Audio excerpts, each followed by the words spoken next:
દિવાળી આવી રહી છે ત્યારે આપણને એમ વિચાર આવે છે કે હમણાં તો દિવાળી ગઈ હતી, થોડા દિવસ નવું લાગ્યું, બધા હળિયા મળ્યા, પણ આ સમય પણ જતો રહ્યો. એ સુખ કેટલા દિવસ ટક્યું?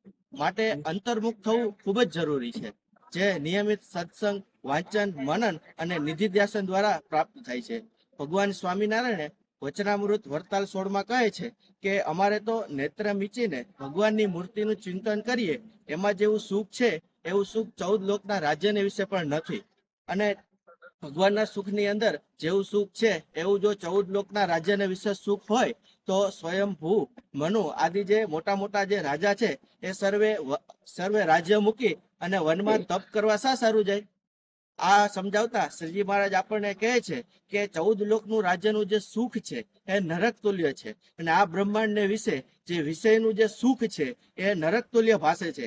માટે આમાંથી પ્રીતિ તોડી અને ભગવાનની અંદર જો આપણે વૃત્તિ લગાડીએ તો આ સુખ છે એ પરમનન્ટ છે. આમ પૈસા, સંપત્તિ, રાજ્ય અને પરિવાર આ બધું ટેમ્પરરી સુખ છે, અને જ્યારે ભગવાનનું સુખ છે એ જ પરમનન્ટ સુખ છે. જય સ્વામિનારાયણ.